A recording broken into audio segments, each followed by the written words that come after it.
Hola, ¿cómo están? Soy Álvaro Cuba y otra vuelta les doy la bienvenida a Voto Consciente, un lugar donde la política se cuestiona, se entiende y sobre todo conecta con tu vida. Como siempre lo digo, tengo otra vuelta una invitada que es de lujo. Vamos a hablar sobre un tema que va a ser seguramente muy polémico y lo van a revisar muchas personas. Sin embargo, por eso traemos una experta. ¿Qué tal, Miss? ¿Cómo estás? ¿Qué tal, Álvaro? ¿Todo Mucho bien? gusto. ¿Todo bien? Muchas gracias a todos y todas aquí en La Colmena y a ti por el espacio. Justamente como lo decía, vamos a hablar sobre feminismo, sobre todo lo que abarca el feminismo general, para que se informen, para que se quiten algunos sesgos y más que todo tengamos una estructura más o menos de qué es la ideología no feminista. Entonces, entrando un poquito, ¿quieres contextualizar un poquito qué es el feminismo? Más o menos para empezar, ¿cómo defines el término feminismo para ti? Ok, creo que es importante partir por qué es el feminismo para la mayoría que pensamos, ¿no? Todas y todos cuando dicen feminismo. Creo que lo más obvio es pensar en el feminismo como la lucha de las mujeres por nuestros derechos y en contra de accionarios que nos dañan, oprimen o perjudican, ¿no? De ahí ya se va a otros estereotipos, pero supongo que los vamos a tomar más adelante, así Claro, que poco a poquito. ahí haciendo un paseíto, digamos, teórico, el inicio del feminismo está en la Revolución Francesa, ¿no? En contraposición a la Declaración de los Derechos del Hombre y el Ciudadano, que estaba así en masculino en francés en la Revolución Francesa, Ya. se hacen los derechos de la mujer y la ciudadana, pero nunca se proclaman, esa es la diferencia, ¿no? Entonces, a partir de ahí ya hay una pequeña lucha por estas mujeres de decir, momento, no se nos está tomando en cuenta. Nosotras también tenemos algunas acciones específicas, hay formas específicas en las que, en este caso era la monarquía, nos está oprimiendo. Lo que queremos es también luchar por esta parte, ¿no? Y desde ahí, desde ese no escuchar a las mujeres, no proclamar los derechos de las mujeres, se ve que empieza a haber una diferencia, incluso de este mundo en el que empieza la democracia liberal, digamos, todo este mundo de Occidente. De ahí hay más teóricos, ¿no? Está Simone de Beauvoir que dice, ¿qué es ser mujer? ¿Una mujer nace o se hace? Y empieza a ver así históricamente, míticamente, cómo es que se construye esta imagen de la feminidad y de las mujeres. Después hay otras teóricas, Silvia Federici, Clara Zetkin, que lo ven desde el marxismo, por ejemplo, desde el materialismo histórico, Claro. y ven como muchas de estas teorías, como han sido también escritas por hombres, y porque en su tiempo realmente lo que importaba era la opresión de los obreros a estas personas que las han escrito, a Marx y a Engels, te dicen, bueno, esta metodología se puede usar también para estudiar la opresión hacia las mujeres, ¿no? Y después hay muchas más. Están Angela Davis, por ejemplo, que desde ser afrodescendiente, desde ser una mujer afroamericana, te plantea también, bueno, pero a mí también el machismo, el patriarcado me oprime de otras maneras por ser una mujer afro, ¿no? Y hay muchas otras corrientes que van tomando cosas, pero esto desde el feminismo occidental.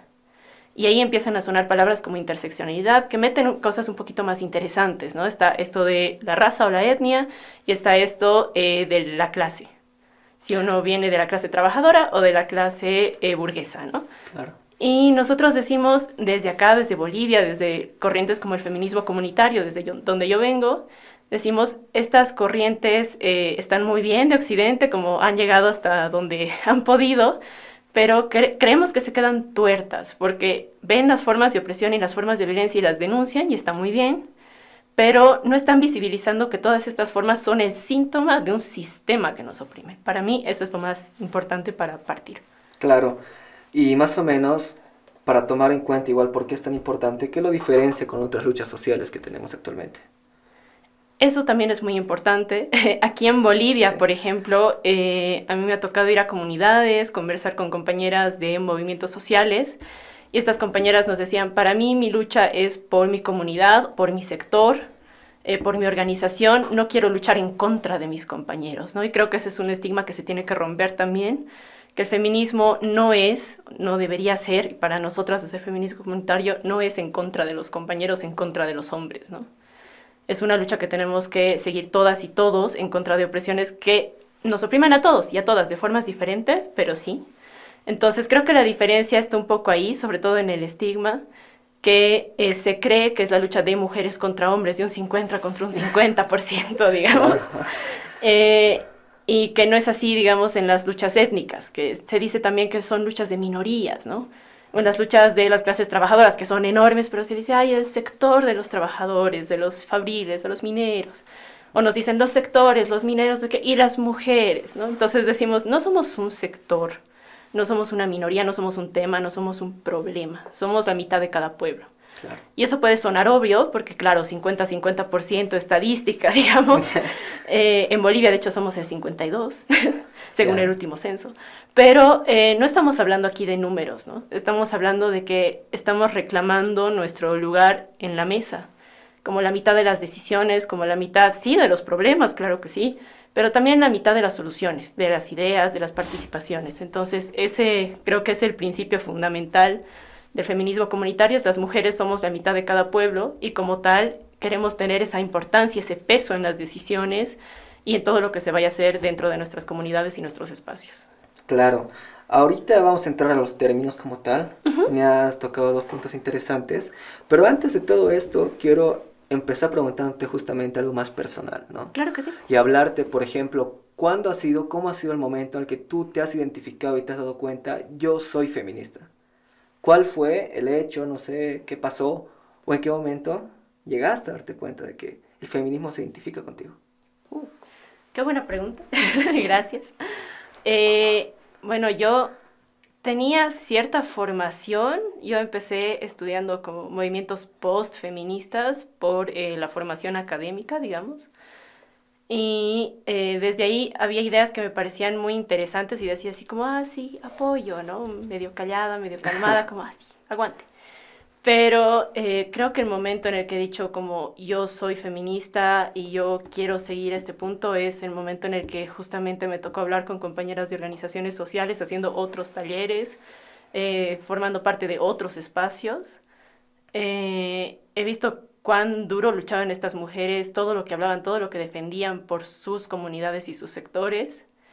Y al mismo tiempo he visto cómo estas compañeras no se definían a sí mismas como feministas y tenían esta idea equivocada, ¿no? De yo no quiero luchar contra mi compañero, yo no creo que mi lucha esté primero, pero ellas absorbían todo el desgaste de sus compañeros. Ellas eran las que cocinaban, limpiaban, planchaban, tenía todo listo en la mesa para las reuniones, para todo, y al mismo tiempo se esforzaban por estar dentro de las reuniones en lo posible y cumplir esta doble jornada y este tipo de cosas, y ahí se notan los choques, digamos. Claro. Y dices, claro, no es que y creo que esta es también otra idea equivocada desde las izquierdas en muchos casos, es cuando se resuelva, no sé, cuando sea el final del capitalismo, será el final de todas las opresiones y por arte de magia también desaparecerá el machismo y el patriarcado, ¿no?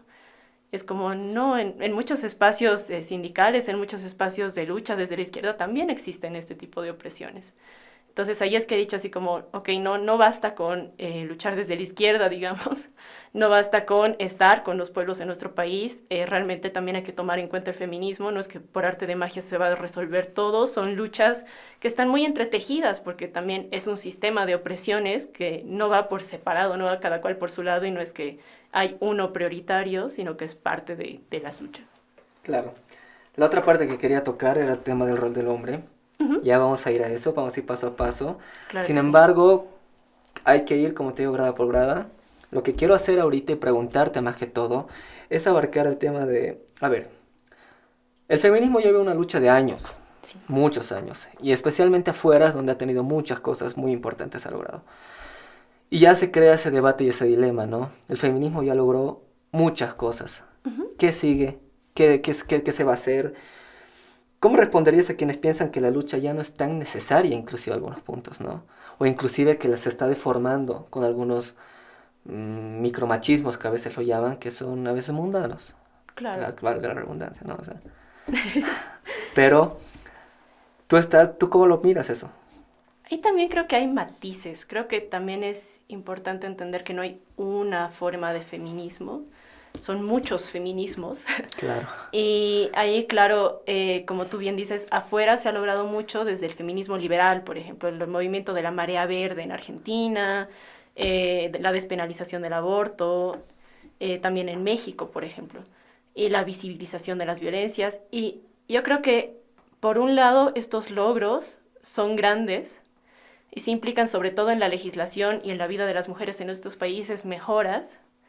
Pero una vez más creo que ojalá fuesen suficientes, digamos, ojalá no fuese más necesario, pero creo que se quedan ahí un poco estancadas en medidas, políticas públicas o simplemente visiones de parte de las mujeres y que no toman en cuenta nada de lo demás, ¿no? Que si las mujeres son trabajadoras, que si las mujeres... Ahora se toma en cuenta un poco más la interseccionalidad, que así lo han llamado desde Gringolandia. Pero realmente creo que no es suficiente. Y al mismo tiempo, y hay matices, yo también creo que no hay que convertirnos en la policía de lo políticamente correcto. Claro. O, como dices, los micromachismos existen, contribuyen, pero hay que saber entender, ¿no? Claro. Es decir, no es que vamos a hacer un mundo mejor por enfrascarnos en que el compañero o la compañera no dijo todas y todos. Sí es una costumbre que tenemos que agarrar, sí hay que entender por qué, porque solamente lo que nombramos existe y solamente lo que existe y en lo que pensamos es lo que tomamos en cuenta. Por eso es importante el lenguaje, por ejemplo. Pero si nos volvemos la policía del lenguaje y dejamos todo lo demás atrás, empezamos realmente a entorpecer las relaciones que podríamos tener con otros movimientos, con otras organizaciones, y en ese momento es en el que esta radicalización, digamos, me parece más superficial que profunda. Y esta policía del lenguaje, no, es que, no sé, primero ha hablado el compañero, hay 3 hombres y 2 mujeres, es un machismo. Como, sí, puede ser, pero ¿qué se está discutiendo en esa mesa? ¿Qué está pasando ahí? Los compañeros están tomando en cuenta, las compañeras están hablando desde un lugar de enunciación de ser mujeres, de ser feministas o no, porque esa es la otra cosa. No automáticamente por ser mujer es que yo voy a ser válida para el feminismo, para las luchas sociales o para lo que sea. Ahí tenemos a figuras nefastas que han hecho realmente desgracias para sus pueblos y han sido mujeres. Claro. Otra vuelta, vamos a hacer una pregunta un poco más personal. Uh-huh. Y en tu entorno en general, ¿cómo responden o cómo se sienten cuando tú empiezas a hablar sobre el feminismo, ¿no? Cuando pones sobre la mesa el feminismo, justamente por todo el estigma que hay. Muchas personas inclusive de seguro van a tomar en cuenta que la entrevista no la debería hacer yo. Claro, ¿no? Claro, por ejemplo. Que yo te digo, para mí en ambos casos es válido, tanto si lo haces tú como si lo hace una compañera, porque pues somos mitad y mitad, ustedes sabrán cómo se organizan. Claro. Lo importante es que no sea solamente un hombre el que viene a hablar de feminismo, digamos, que sea o una mujer o un hombre y una mujer. Y ahí, personalmente, yo he tenido la fortuna, digamos, la suerte de que en mi familia somos en mayoría mujeres, en mi casa somos mujeres. Éramos 4 mujeres de edades diferentes, mi mamá, mi tía, mi hermana y yo. Entonces, nada, yo a veces sentía que era un experimento maligno de qué pasa si pones a 4 mujeres de edades diferentes en una casa y a ver cómo se las arreglan. Y ahí también hemos llegado a hablar mucho de todo esto, ¿no? Porque diferentes ambientes laborales, diferentes colegios, formaciones, y veíamos todas qué es lo que pasaba. Entonces sí había discusiones muy fuertes. También dentro, digamos, de que mi tía, por ejemplo, es evangélica. Entonces este cruce de la religión también tiene mucho que ver, ¿no? Que es una mujer virtuosa, que cómo se cruza esto dentro de nuestra ideología de izquierda, porque sí, todos somos de izquierda en mi casa, o mi hermana que va más por el anarquismo y por el lado punk, digamos. Claro. Para mí, entonces para nosotras ahí ha habido una discusión bien enriquecedora en casa, y después yo me he movido en espacios como más sindicales, más de formación, más de izquierda, y ahí sí es un poquito más difícil. Ahí creo que también tiene que ver con tu anterior pregunta más personal. Yo creo que también he decidido así como no lo voy a decir abiertamente y voy a ser feminista abiertamente.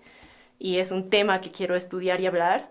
El momento en el que fuimos a un viaje a Santa Cruz, estábamos en una mesa de discusión y en mi organización siempre habíamos sido tomados en cuenta como mitad y mitad, digamos, no lo pensábamos mucho. Claro. Pero llegamos a Santa Cruz y eran todos hombres. Y le dijeron al compañero con el que yo viajaba, ¿por qué has traído a tu chica?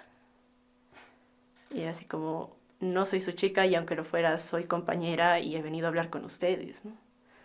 Entonces ha sido una entrada así un poco abrupta y un poco de confrontación ahí. Pero a los 2 meses ya estaban así como, no, la compa ha venido a hablar, ya pues siéntense, no sé qué, hagamos. Y ahí iba yo sola sin el otro compañero. Super. Entonces, esos espacios sí son un poco más duros. Sí se nota, sobre todo viniendo así como una chica clase media de ciudad que ha venido aquí a hablarnos y a mandonearnos, digamos, que no es el caso, pero así parece en muchos casos. Entonces sí hay una entrada como muy abrupta, muy, como te digo, de confrontación de momento que está pasando aquí, para qué has venido. Entonces ahí sí hay que romper barreras, ¿no? Y sobre todo hacer entender a las compañeras, a los compañeros, esto, que no estamos luchando contra los hombres, queremos nada más nuestro lugar en la mesa y queremos contribuir también desde esta otra lucha a que mejoren la vida de nuestros pueblos.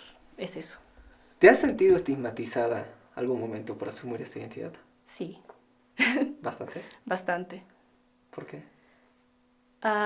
Porque creo que al decir feminismo, sobre todo en Bolivia, uno piensa en mujeres gritando, uno piensa en violencia, uno piensa en, no sé, figuras como María Galindo, por ejemplo. O uno piensa en ahora lo que ha pasado también con las feministas liberales, chicas lanzando pintura al Ministerio de Justicia. Claro. Que son intervenciones válidas, no voy a decir que no.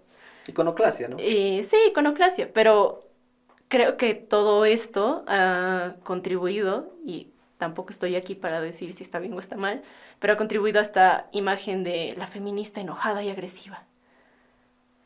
Y claro que las mujeres tenemos derecho a estar enojadas después de todo lo que nos pasa. O sea, creo que el mayor miedo de un chico cuando sale en la noche es perder su billetera, y nuestro mayor miedo es desaparecer, digamos. Yeah. Entonces ahí notas realmente la diferencia que hay en la sociedad boliviana. Pero creo que esta imagen de eso, de la feminista enojada, la feminista que grita, la feminista que está en contra de todo y que quiere esto de carteles, de scratches y compañía, es lo que más asusta y es lo que más estigmatiza y es lo que llama a un rechazo inicial, ¿no? De parte de mujeres conservadoras, de parte de esto de mujeres religiosas, de parte de hombres en sus diferentes expresiones y espacios. Pero creo que lo que más me ha sorprendido es este rechazo de mujeres, ¿no? De compañeras. Decirme, pero ¿por qué eres feminista? ¿Pero por qué te has metido ahí? ¿Pero por qué lo dices, por ejemplo? Claro, como si fuera un tabú. Exacto, como si fuera un tabú, como si por eso yo me estuviese descalificando como otras cosas, digamos. Claro. Y también dentro de la academia yo estudio literatura, estoy terminando la carrera. Ah, bonita carrera. Ahorita sí. Y ahí hay cosas como, no sé, si meto estudio de género a un análisis literario, me dicen, no, ¿por qué estás metiendo feminismo? Eso es política, eso no se estudia aquí, aquí somos objetivos, ¿no? Y la objetividad y no sé qué. Entonces, sí hay espacios en los que feminismo parece hasta mala palabra, ¿no? Claro, pero una consulta, desde tu punto de vista. Dime. ¿Se busca igualdad o equidad? Porque son cosas muy distintas. Ninguno. ¿Qué se busca? Hay feminismos de igualdad, como este de las francesas. Hay feminismos de diferencia, pero yo creo que es como al hablar del marxismo, no se busca igualdad de clases. Se busca la destrucción del sistema de clases como la clasificación del humano. Claro. Desde el feminismo comunitario, y yo estoy de acuerdo con eso, no se busca una igualdad de género, una equidad de género, donde queremos ser oprimidas igual que los hombres, digamos. O esto de, queremos ser explotadas laboralmente y que ellos sean explotados en la casa, ¿no? Bueno, son términos ya. Son términos, o sea, lo estoy llevando al extremo para que se entienda. Claro, claro. Pero yo creo que el género es una manera de clasificar lo humano y los roles de género, estos de el hombre provee, el hombre trabaja, el hombre es rudo, fuerte, no sé qué, y la mujer es, no sé, más comprensiva, más apapachadora y es la que te da todo lo hogareño, el cariño, lo cálido, ¿no? Claro. Pero no provee, pero no se muestra fuerte. Yo creo que, y al mismo tiempo, ¿no? La mujer es la que lava, es la que absorbe los desgastes, es la que cuida, por ejemplo, a los miembros de la familia que no se pueden cuidar solos, a los niños, los ancianos, los enfermos. Estos roles creo que son actividades, roles, figuras de lo humano, de lo que hacemos las personas, que no tendrían que clasificarse en femenino, masculino, porque si nos damos cuenta, estas clasificaciones que se han hecho también nos ponen en niveles diferentes, ¿no? Sí. El feminismo comunitario lo pone como el género es la cárcel de los cuerpos, pero estas cárceles tienen una cárcel que está aquí y otra cárcel que está aquí, ¿no? Una cárcel que es mejor, que es considerada mejor, y una cárcel que es considerada inferior.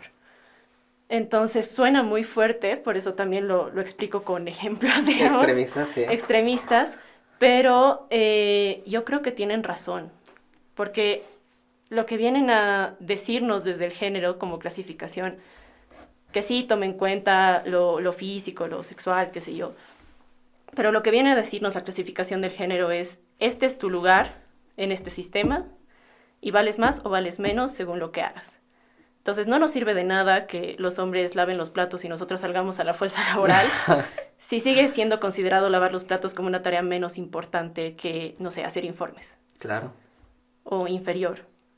Pero si nadie lava los platos, ¿dónde vamos a comer? Si nadie cocina, ¿qué vamos a comer? Todo rol es importante. Si nadie produce, exacto. Entonces, todos estos roles tienen que dejar de ser clasificados dentro de este gran sistema que es el género. Y ahí lo que yo planteo es la destrucción del género jerárquico como la clasificación de lo humano. Ni igualdad ni equidad, sino ¿Algo lineal? hagamos lo humano. Sí, un espectro grande, ¿no? Un paraguas donde entre todo. Claro. ¿Qué papel juegan los hombres en la lucha feminista? Es una gran pregunta también. Sí. Ahí yo creo que por mucho tiempo se ha preguntado a las feministas qué es lo que los hombres tienen que hacer. Y creo que no nos toca decidir. Ya. Entonces, somos la mitad de cada pueblo, somos la mitad de las decisiones y dentro de estas discusiones creo que lo importante es que nos escuchemos, pero también entre ustedes, entre varones, decidan qué es lo que ustedes quieren hacer al respecto, ¿no? Yo no les voy a venir a decir cómo construir su masculinidad o deconstruirla o construir una nueva. Me parece que éxito más.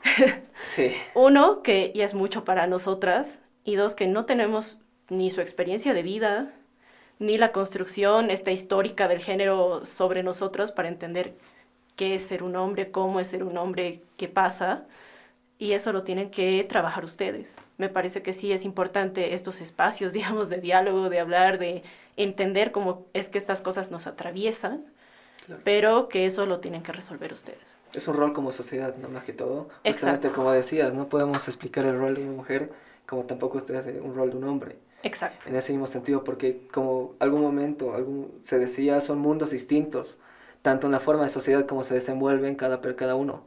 Entonces, seguramente en algún momento se va a cambiar todas estas cosas, algún momento va a ser todo esto distinto, pero hay algo que afecta mucho en estos roles, que es las redes sociales. También. Hay ciertos personajes y exponentes que, más que enlazarnos como sociedad, nos dividen como sociedad, ¿no? Tanto a la mujer como al hombre.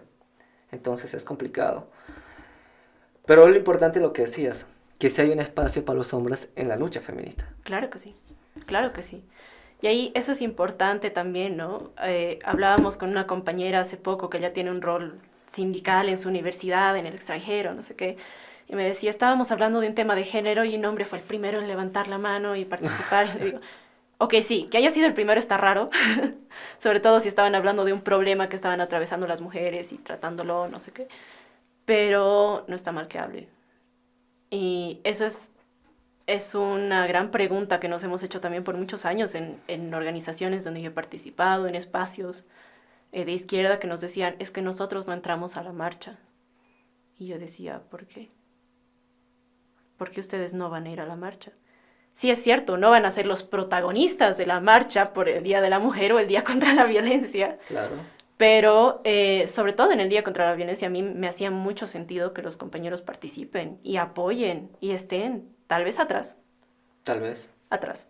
Y sí nos den el espacio para hablar, expresarnos como, sí, los sujetos sobre los cuales recae esta violencia, las víctimas, ¿no? Los cuerpos sobre los que se ha construido esta violencia, pero que sí estén ahí.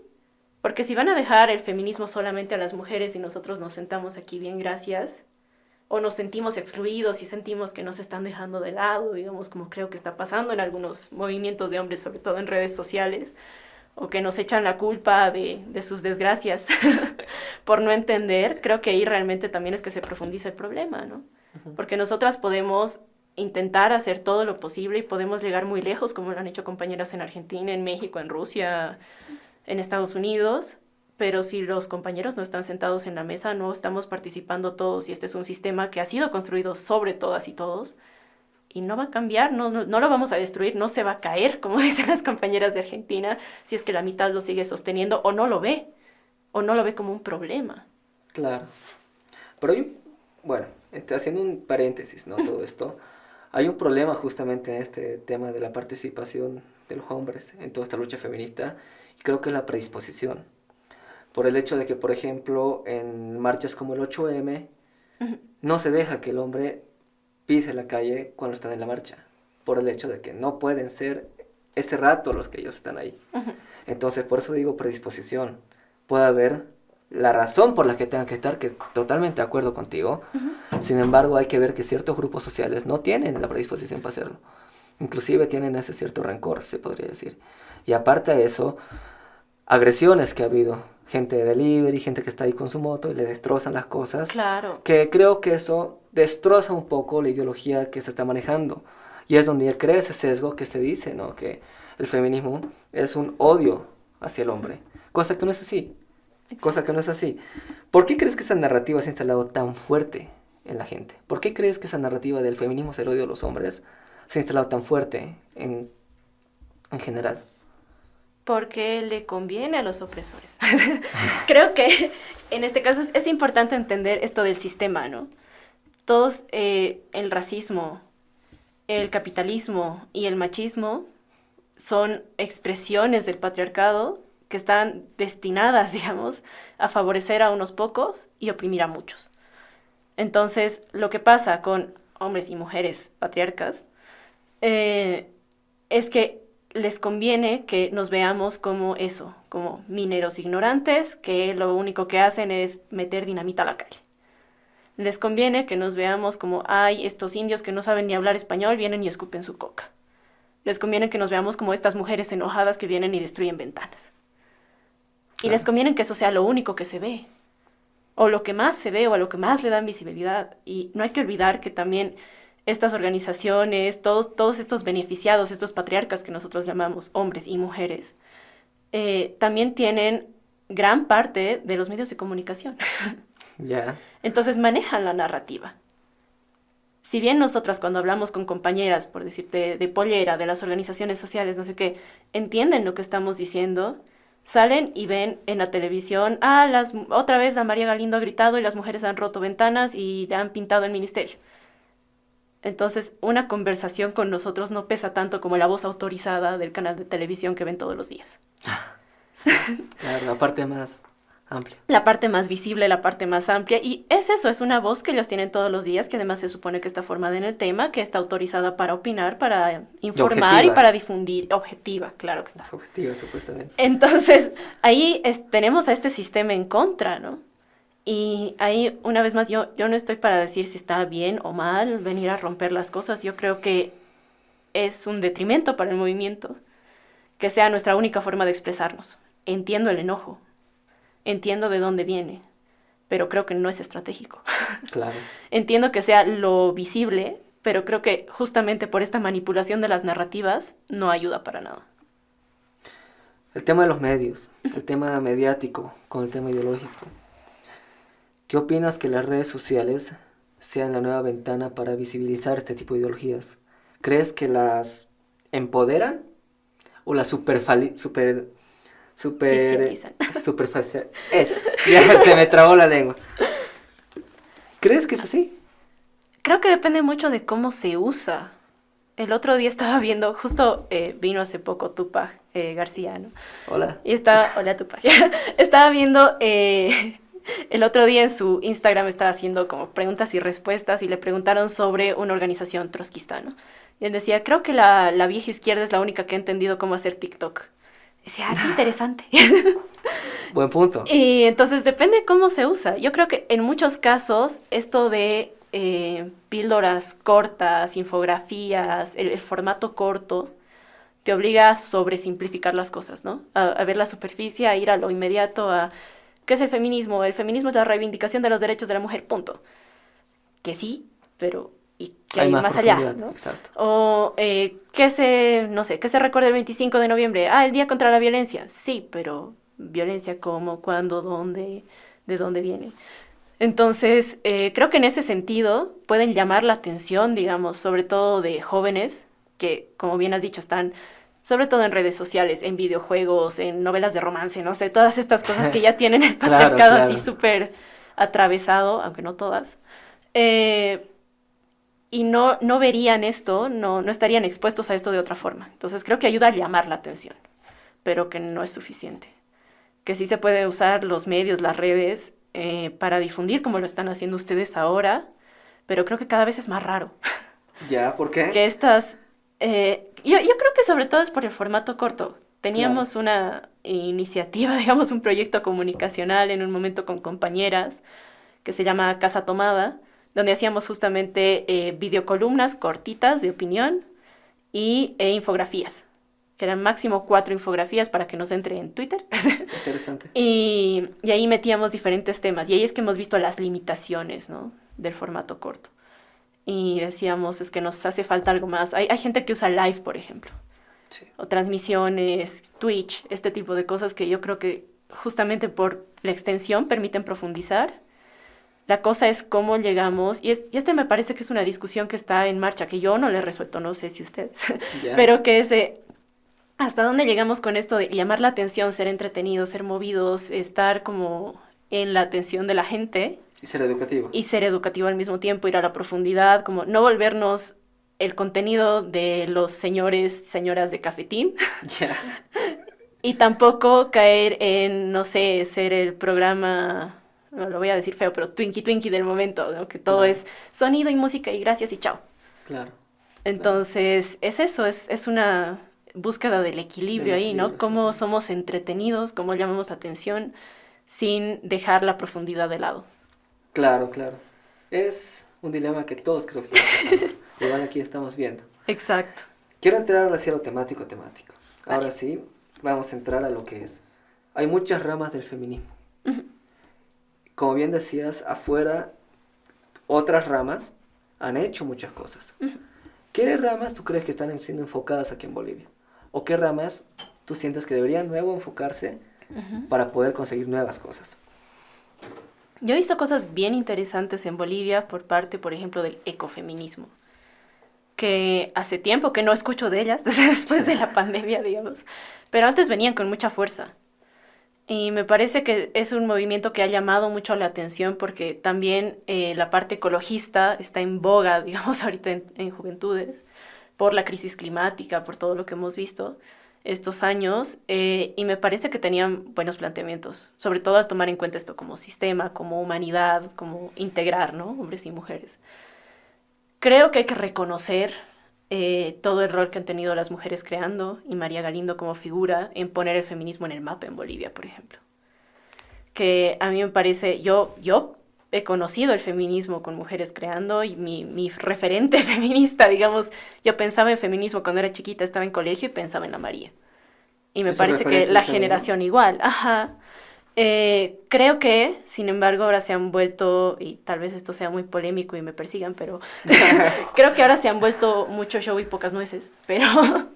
Y también entiendo el financiamiento es necesario y a estas compañeras les gusta mucho, pero Tuta. creo que hay que hacer cambios más estructurales que los que ellas ven, ¿no?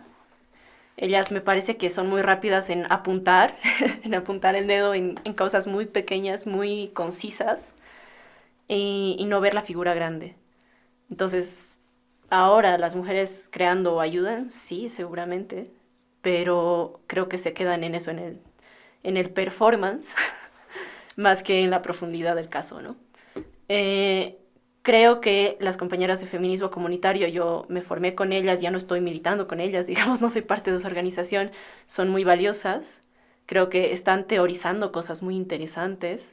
De ellas ha salido, digamos, la categoría patriarcado y despatriarcalización que se usa en la Constitución, que se usa en diferentes normativas, políticas públicas aquí en Bolivia, que está dentro de las discusiones y me parece fundamental. De ellas es esta idea del género como la cárcel de los cuerpos.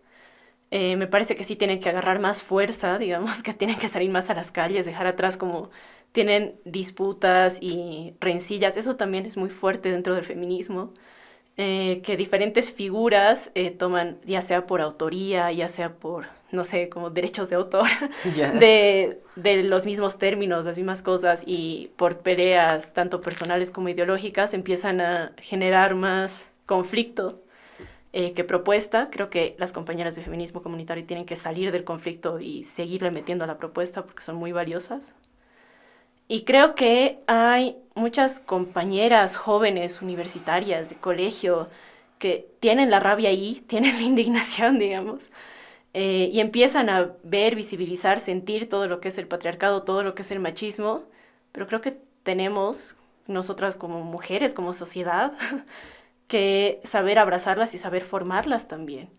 Porque de nada nos sirve esta rabia, de nada nos sirve esta indignación, este sentir todo lo que nos está pasando a nosotras, a nuestras compañeras, si se acaba en una catarsis del 8 de marzo y me he ido con mis amigas, no sé, he pintado algo o simplemente he ido a marchar, he gritado, he escrachado y ahí se quedó, muchas gracias, chao, o comento en redes y ahí se quedó, muchas gracias, chao, ¿no? Hay que visibilizar todo esto como lo que es, como un sistema de opresión. Y este sistema se lo acaba luchando sistemáticamente también. Entonces no nos bastan apariciones, sino que hay que organizarnos para luchar contra él. Partiendo de esta idea de mundo desigual, partiendo de este punto, si tuvieras que dar un mensaje a una niña de 12 años que está empezando a descubrir su identidad, su personalidad y demás cosas, ¿qué le dirías como feminista? Creo que le diría, hermana, primero te abrazamos. Aquí hay un lugar que te acoge, habemos personas que estamos aquí para entenderte, para escucharte, y también hay que abrir los ojos, hay que abrir la mente y saber entender que lo que estás sintiendo, lo que estás viendo, sabemos que el mundo está en llamas ahorita, que nada está bien, no es coincidencia. No es coincidencia todo lo que está pasando, no es coincidencia que todos los días veamos un caso de violencia contra las mujeres, no es coincidencia que todos los días veamos los precios subir y la inflación, no es coincidencia que veamos a los migrantes en otros países siendo deportados de maneras extremadamente violencia, no es coincidencia la guerra que está pasando ahorita en Palestina. Todas son formas de opresión y lo que tenemos que hacer es visibilizarlas, ¿no? Entonces es abrumador, es brutal. Es una responsabilidad, digamos, sentir, ver todo esto y a veces nos puede hundir, pero ahí es que yo creo que viene la segunda parte del feminismo comunitario. Lo más importante para mí es que esto no se hace solas, no se hace solos, no se hace cada quien en su cuarto mirando el techo o, no sé, pensando cómo voy a cambiar el mundo. Se hace en comunidad, se hace en grupo. Si lo que hacemos y estos cambios estructurales lo pensamos entre todas y todos en nuestras distintas formas de organización, yo creo que podemos llegar a algo. Entonces, eso, hermana, como primero hay que darnos cuenta, hay que abrir los ojos, hay que abrir la mente, y es doloroso y es horrible, pero habemos comunidades, habemos organizaciones que estamos dispuestas a luchar contigo, a estar aquí para ti. Entonces, esto es entre muchas y muchos, y es una edad difícil, es un momento feo para tener 12 años, la verdad. Sí. O 15, digamos, o 18. Es un momento difícil para crecer, pero no estás sola. Eso ante todo. ¿Cuál es tu mayor sueño como mujer feminista? ¿Qué futuro te imaginas? ¿O qué es lo que te inspira a seguir luchando por todo lo que estás haciendo? Eso es bien bonito. En el 2018, antes de toda la catástrofe y la pandemia, antes del golpe, habían eventos muy bonitos que se organizaban en todos los departamentos, que era la construcción de la agenda para las mujeres, para el Bicentenario, me acuerdo. Y yo participé en el de La Paz. Y luego participé medio que a distancia, en línea, extraño, en el nacional, digamos, donde se cerró todo.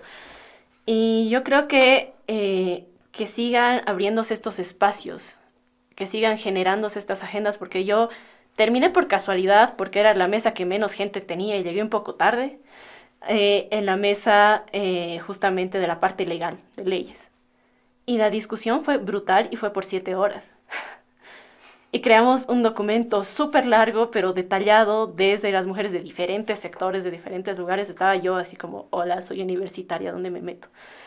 y había compañeras abogadas que estaban de colegio de abogados y no sé qué, y de organizaciones feministas, y había compañeras de comunidades que también nos decían, compañeras amas de casa de la ciudad y gremiales, de todo. Y entre todas fuimos construyendo y había una pobre compañera que estaba sistematizando todo, pobrecita, porque todas le gritábamos y era momento.